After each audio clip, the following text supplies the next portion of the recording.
हम लोग गणित के प्रश्नों को लिखने के लिए जिन अंकों का इस्तेमाल करते हैं उसे हम 10 आधारित पद्धति कहते हैं, या दशमलव पद्धति या दशमलव अंकन पद्धति हम इसको कहते हैं। इस पद्धति में हम 10 प्रकार के अंकों का इस्तेमाल करते हैं जो 0 से लेकर के 9 तक की संख्याएं होती हैं। किसी भी संख्या को लिखने के लिए इन्हीं अंकों का इस्तेमाल करके हम बड़ी से बड़ी या छोटी से छोटी संख्या को आसानी से लिख सकते हैं। लेकिन अंकों की एक अन्य पद्धति भी प्रचलित है जिसको हम कहते हैं द्विआधारी पद्धति या बाइनरी सिस्टम जो है वो भी हमारे बीच में प्रचलित है। तो सबसे पहले हम देखेंगे कि आखिर 10 आधारित पद्धति क्या है। 10 आधारित पद्धति को यदि हम देखें तो इसमें 10 प्रकार के अंकों का इस्तेमाल हम करते हैं या 10 प्रकार के संकेतों का इस्तेमाल हम करते हैं, जिनमें पहला है 0, फिर 1, फिर 2, फिर 3, फिर 4, फिर 5, 6, 7, 8 और 9। इन अंकों में से किसी भी अंक की सहायता से हम गणित में उपयोग होने वाली किसी भी लंबी से लंबी संख्या को आसानी से लिख सकते हैं। अब इसमें जैसे हमें लिखना है 962, तो 962 जो हमने लिखा हुआ है वो इन्हीं 10 अंकों में से किसी न किसी अंक का इस्तेमाल करके इस संख्या को लिखा गया है। अब हम इन्हीं अंकों का इस्तेमाल करके कितनी भी बड़ी से बड़ी संख्या या छोटी से छोटी संख्या को आसानी से लिख सकते हैं। तो इस प्रकार की जो पद्धति होती है इसको हम कहते हैं 10 आधारित पद्धति, जिसमें 10 प्रकार के अंक यहाँ पे इस्तेमाल किए जाते हैं। अब इसमें 10 आधारित पद्धति में जैसे हमको लिखना है कि आखिर हम 3 अंकों की कितनी संख्याओं को लिख सकते हैं, या 10 आधारित पद्धति के अंकों का इस्तेमाल करके हम 3 अंक की कितनी संख्याएं बना सकते हैं। तो उस स्थिति में हमें एक चीज़ याद रखना है कि हमें सबसे पहले कि अंकों की मैक्सिमम संख्या हमें याद करनी है। जैसे यदि हम 2 अंकों की सबसे बड़ी संख्या का जिक्र करें तो 2 अंक की सबसे बड़ी संख्या जो है वो 99 है। इसी तरह से यदि हम 3 अंक की सबसे बड़ी संख्या लिखें तो वह है 999। 4 अंक की सबसे बड़ी संख्या लिखें तो वो है 9999। इसी तरह से आगे के अंकों की संख्याओं को हम आसानी से लिख सकते हैं। इसके अलावा यदि हम 1 अंक की सबसे बड़ी संख्या को देखें तो वो है 9। इस स्थिति में हम दशमिक 10 आधारित संख्याओं का इस्तेमाल करते हुए इसमें 2 अंक या 3 अंक या 4 अंक या 5 अंक से बनने वाली कुल संख्याओं को यदि हम देखें, जैसे हमें निकालना हो कि आखिर 2 अंक की कितनी संख्याएं इन संख्याओं से बनाई जा सकती हैं, तो उस स्थिति में हम क्या करते हैं कि 2 अंक की सबसे बड़ी संख्या जो है उसमें 1 अंक की सबसे बड़ी संख्या को हम केवल यहाँ से घटा लेते हैं। उस स्थिति में हमारे पास जो मान प्राप्त होगा वो 90 होगा। तो इस तरह से हम कह सकते हैं कि 2 अंकों की कुल संख्या जो है वो 10 से लेकर के 99 के बीच में हमारे पास 90 है। इसी तरह से यदि हमें 3 अंक की कितनी संख्याएं हैं ये यदि हमें निकालना हो तो इस स्थिति में हम क्या करेंगे कि 3 अंक की सबसे बड़ी संख्या में हम क्या करेंगे कि 2 अंक की सबसे बड़ी संख्या को इसमें से घटा लेंगे। तो ये हमारे पास बचेगा 900, जो 3 अंकों की संख्या को बताता है कि कितनी संख्याएं 3 अंकों की बनाई जा सकती है। इसी तरह से यदि हम 4 अंकों की कुल संख्याओं का जिक्र करें कि आखिर दशमिक पद्धति में 4 अंकों की कितनी संख्या है, तो उस स्थिति में हम क्या करते हैं कि 4 अंक की जो सबसे बड़ी संख्या है उसमें से हम 3 अंक की सबसे बड़ी संख्या को यहाँ पे घटा लेते हैं, जो हमारे पास आएगा 9000। इस तरह से 4 अंकों की कुल संख्या जो है वो 9000 है। इस तरह से 10 अंकीय पद्धति के अंकों का इस्तेमाल करते हुए हम किसी भी बड़ी से बड़ी संख्या या छोटी से छोटी संख्या या किसी भी अंक की संख्या को आसानी से निकाल सकते हैं। अब यहाँ पे हम देखते हैं कि वास्तव में द्विआधारी पद्धति क्या है। तो द्विआधारी पद्धति को यदि हम देखें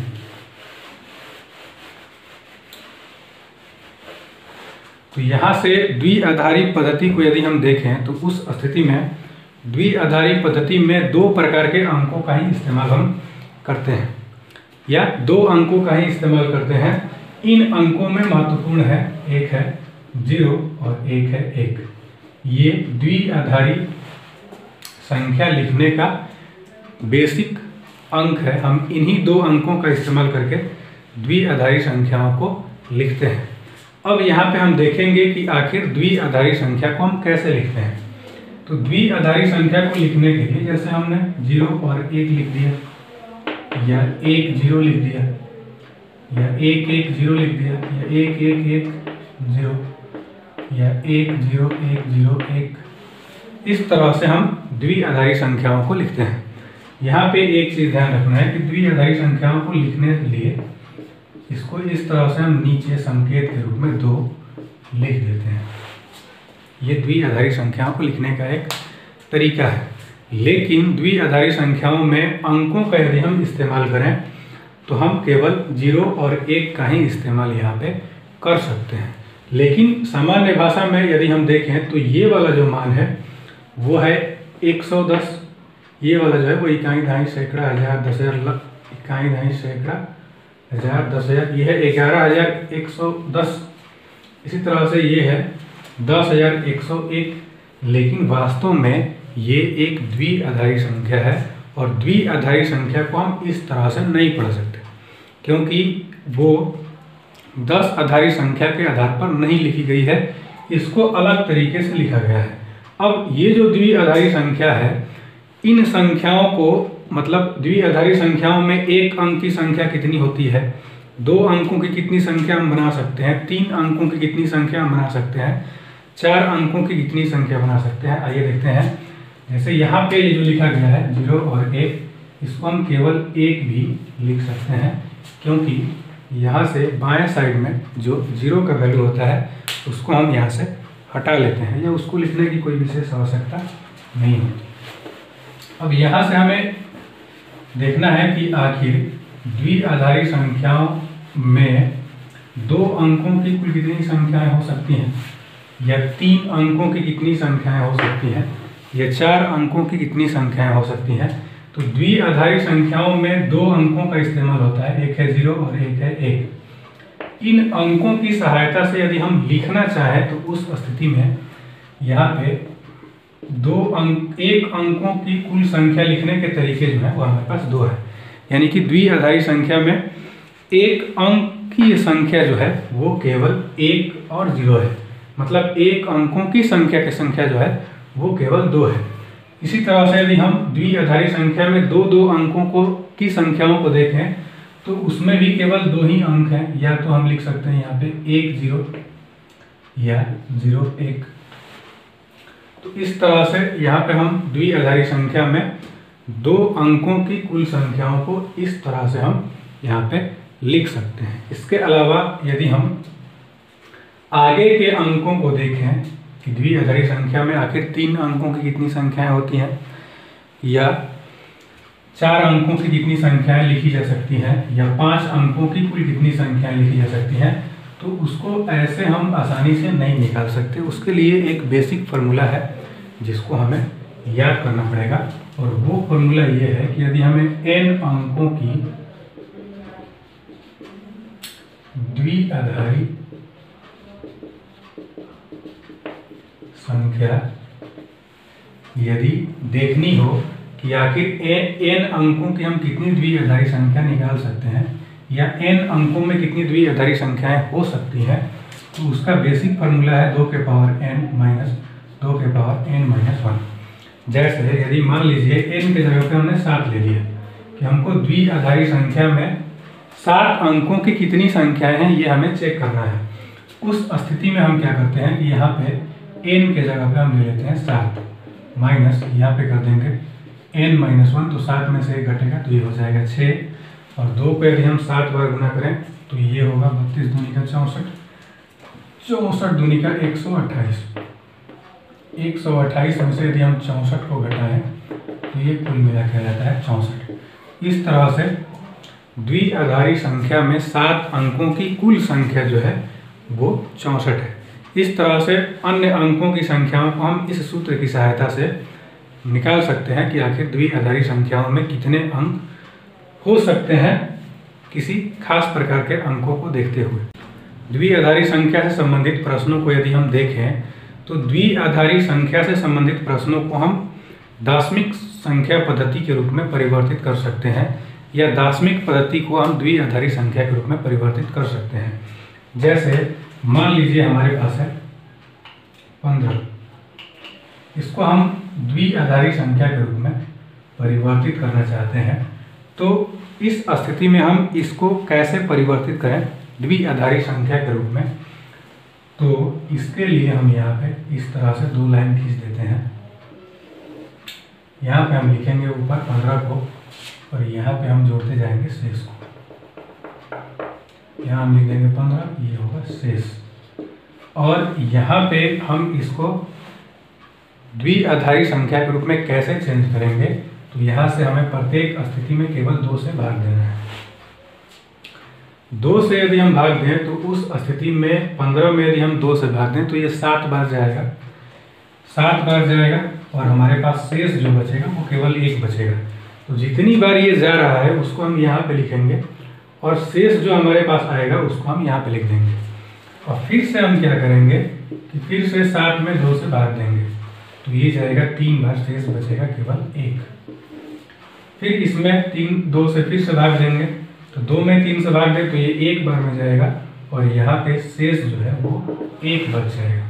इस तरह से 15 जो है, जो हमारे पास दार्शनिक पद्धति में है या 10 अंकीय पद्धति के रूप में है, या इसको हम दशमलव अंकीय पद्धति भी कहते हैं, इसको यदि हम द्विआधारी पद्धति के रूप में कन्वर्ट किए तो उसका मान क्या आया। अब हमें देखना ये है कि यहाँ पे जो मान है वो 2 से छोटा यदि आ जाता है तो यहाँ पे हम ऑपरेशन को रोक देते हैं।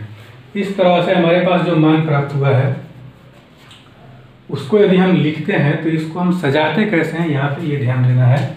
यहाँ से हम अंकों को लिखना स्टार्ट करते हैं। यहाँ से हम पहले 1 को ले लेंगे, फिर उसके बाद 1 को लेंगे, फिर 1 को लेंगे और फिर 1 को ले लेंगे। ये 15 का द्विआधारी मान है। आइए देखते हैं 1-2 और मानों को जो द्विआधारी पद्धति में कैसे परिवर्तित किए जाते हैं, इसको हम चेक करते हैं। तो यहाँ से हमारे पास अगला जो मान है वो यहाँ पे दिया गया है 59। इसको यदि हम द्विआधारी पद्धति के रूप में परिवर्तित करना चाहें तो उस स्थिति में हम क्या करते हैं, तो वैसे ही यहाँ पे कंडीशंस को लिखेंगे और यहाँ पे हम लिख देंगे शेष। इसमें हम 2 से भाग देंगे, 2 से भाग देंगे तो ये हमारे पास आएगा 2 दूना 4 और 9 दूना 18, शेष बचा 1। फिर हम इसमें 2 से भाग देंगे तो ये आएगा 2 एकम 2, 4 दूना 8, ये बचा 1। फिर यहाँ पे 2 से भाग देंगे तो ये होगा 7। शेष मेरे पास कुछ भी नहीं बचा। तो शेष जब कुछ भी नहीं बचा तो उस स्थिति में हम यहाँ पे लिखेंगे 0। इसके बाद हम फिर से 7 में 2 से भाग देंगे तो ये जाएगा 3 बार में, ये होगा 3 दूनी का 6, शेष बचेगा 1। फिर यहाँ से हम ले जाएंगे 2 से तो जाएगा 1 बार में और शेष यहाँ पे आएगा 1। इस तरह से 59 को हमने लिख दिया। अब नीचे से ऊपर की ओर दिन जाए तो ये है 1 1 1 0 1 1 और ये हमारा द्विआधारी पद्धति का मान है। इस तरह से हम दार्शनिक पद्धति के अंकों को द्विआधारी पद्धति के अंकों के रूप में कन्वर्ट कर सकते हैं। अब यदि हमारे पास दार्शनिक पद्धति के अंक दिए गए हों, जैसे मान लीजिए हमने इसी को ही ले लिया और इस अंक को यदि हम परिवर्तित करना चाहते हैं दार्शनिक पद्धति में, ये द्विआधारी पद्धति का अंक है जिसको हम दार्शनिक पद्धति में परिवर्तित करना चाहते हैं, तो उस स्थिति में हम किस तरह से इसको हम दार्शनिक पद्धति में परिवर्तित करेंगे। जैसे मान लीजिए हमने इसी को ले लिया है जो है 1 1 0 111011, ये हमारे पास जो मान आया था वो आया था 59। तो हम यहाँ पे देखेंगे कि वास्तव में 59 हमारे हम ला पा रहे हैं इसको या नहीं ला पा रहे हैं। उस स्थिति में इसका यदि हम नियम देखें, इस पद्धति को दार्शनिक पद्धति में परिवर्तित करने का यदि हम नियम देखें, तो उस स्थिति में हम क्या करते हैं कि इस 1 के बदले यहाँ पे हम 2 लिखते हैं हर स्थिति में, और इस 1 के बाद जितने भी अंक हैं, यहाँ पे 1 2 3 4 5 अंक है, तो इसके पावर में हम 5 ले लेंगे।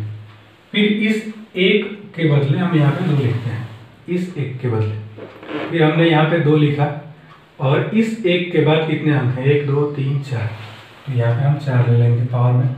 फिर यहाँ पे हम प्लस का चिन्ह देंगे। अब यहाँ पे बचा ये वाला 1, तो इस 1 के बदले भी हम यहाँ पे 2 लेंगे, और इसके बाद आया 1 2 और 3 अंक हैं, तो यहाँ पे हम पावर में 3 कर देंगे। इसके बाद यहाँ पे 0 है, तो 0 को हम छोड़ देते हैं, 1 के बदले हम 2 लेते हैं और 0 को छोड़ देते हैं। यहाँ पे नियम ये है कि ये वाला यदि हम अंक उठाते हैं तो इसके बदले हम 2 लिखेंगे, और इसके बाद जितने भी अंक होंगे उतने अंक गिन करके उसके पावर में उतने मान हम लिख देंगे। बार बार यही करेंगे।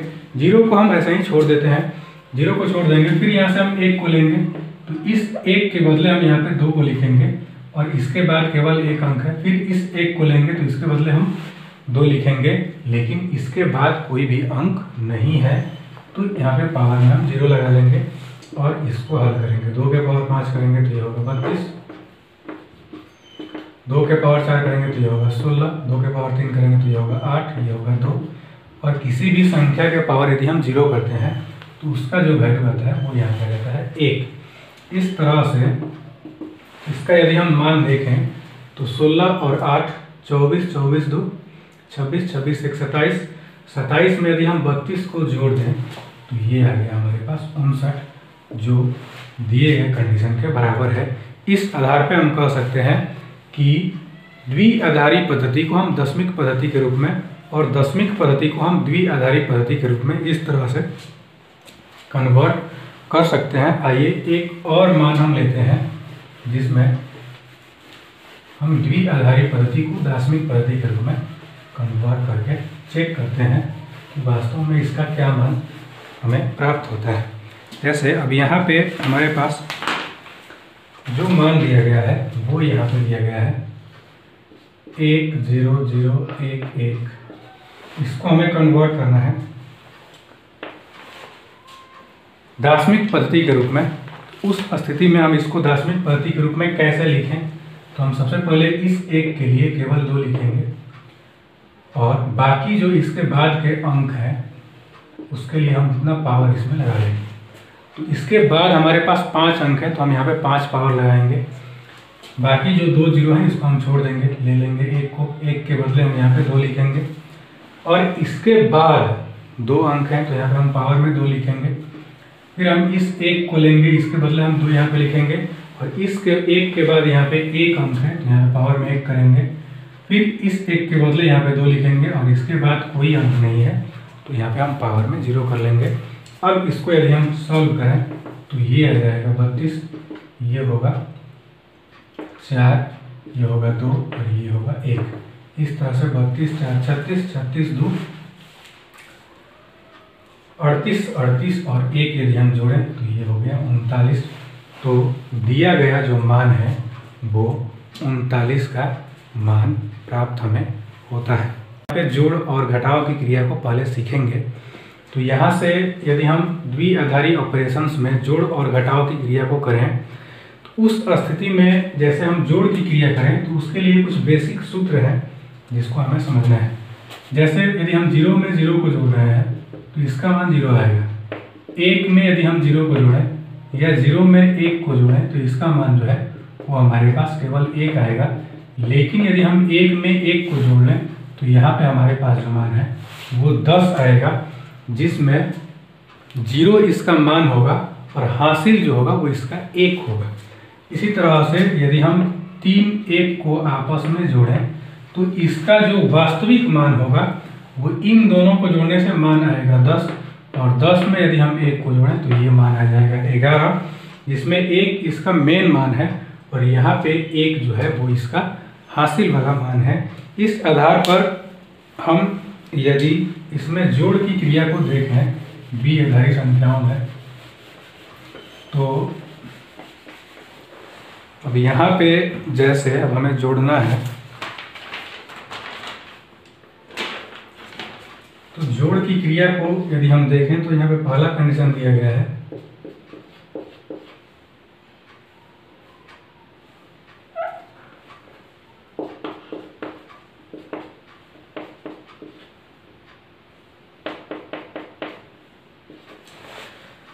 यहाँ पे हमें इन दोनों को आपस में जोड़ना है। तो यहाँ से यदि हम जोड़ की क्रिया को आगे बढ़ाएं तो यहाँ से हम जोड़ की क्रिया कैसे करते हैं आइए देखते हैं। यहाँ से हम इन मानों को इस तरह से सजा लेंगे, सजाने के बाद इसके नीचे इसके अंकों को हम सजाएंगे। तो यहाँ से इसके नीचे इसके अंकों को इस तरह से हम दाहिने साइड से होते हुए इसको हम सजा लेंगे। इसके बाद यहाँ पे जोड़ की क्रिया को हम संपन्न करेंगे। अब जोड़ की क्रिया कैसे संपन्न होगी आइए इसको देखते हैं। 1 में 1 को यदि हम जोड़ें तो हम ऑलरेडी बता चुके हैं कि 1 और 1 को जोड़ने से इसका जो मान प्राप्त होता है वो होता है 10। तो 10 का यहाँ पे हम 0 ले लेंगे और इसका हासिल जो है वो हमारे पास 1 प्राप्त होता है। फिर 1 में 1 को यदि हम जोड़ें तो ये हो जाता है 10, और 10 में इसके 1 हासिल को जोड़ दें तो 10 और 1 यानी कि 1 को यदि हम आपस में जोड़ें तो इसका मान जो होता है वो होता है 11 का मिल गया हमें 1, यहाँ पे लिख देंगे। हासिल बचा फिर से हमारे पास 1, 0 में 1 को जोड़ेंगे तो ये होगा 1, और उसका हासिल यदि हम जोड़ दें 1 इसमें तो ये हो जाएगा कुल मिलाकर के 11। 10, 1 और 1 जोड़ेंगे तो यहाँ पे आ जाएगा 10, 10 का यहाँ पे होगा 0, फिर हमारे पास हासिल आ गया 1, और फिर 0 और 1 को जोड़ेंगे तो ये होगा 1, 1 में उस हासिल को जोड़ दें तो ये होगा 2, 2 का यहाँ पे हम लिखते हैं 10, 10 का यहाँ पे होगा फिर 0, फिर यहाँ से 1 और 0 को जोड़ेंगे तो होगा 1, और इसका हासिल एक यहाँ पे जोड़ दें तो ये होगा 10, 10 का यहाँ पे होगा 0, फिर हासिल हमारे पास बच जाएगा 1, और यहाँ से 1, 1 को जोड़ें तो ये होगा 10, 10 और 1 जोड़ें तो होगा 11, 11 का यहाँ पे होगा 1, हासिल हमारे पास आ जाएगा 1, और उस हासिल को यदि हम इसमें जोड़ दें तो ये कुल मिलाकर के हो जाएगा 10। इस तरह से इन दोनों का मान जो है वो हमारे पास इतना प्राप्त हुआ। अब यहाँ से ये जो मान हम प्राप्त किए हैं उसको हम दूसरी विधि द्वारा भी प्राप्त कर सकते हैं। जैसे अब इन मानों को और इन मानों को यदि हम दशमिक पद्धति के रूप में चेंज करें और उन मानों को आपस में जोड़ करके फिर से इसको हम द्विआधारी पद्धति के रूप में लिखें तो हमारे पास इतना मान ही प्राप्त होगा। तो ये एक लंबी प्रक्रिया होगी, इसलिए इस प्रक्रिया को यहाँ पे हम छोड़ देंगे। अब यहाँ से देखेंगे कि आखिर 3 अंकों को या 3 द्विआधारी संख्याओं को हम आपस में किस तरह से जोड़ सकते हैं।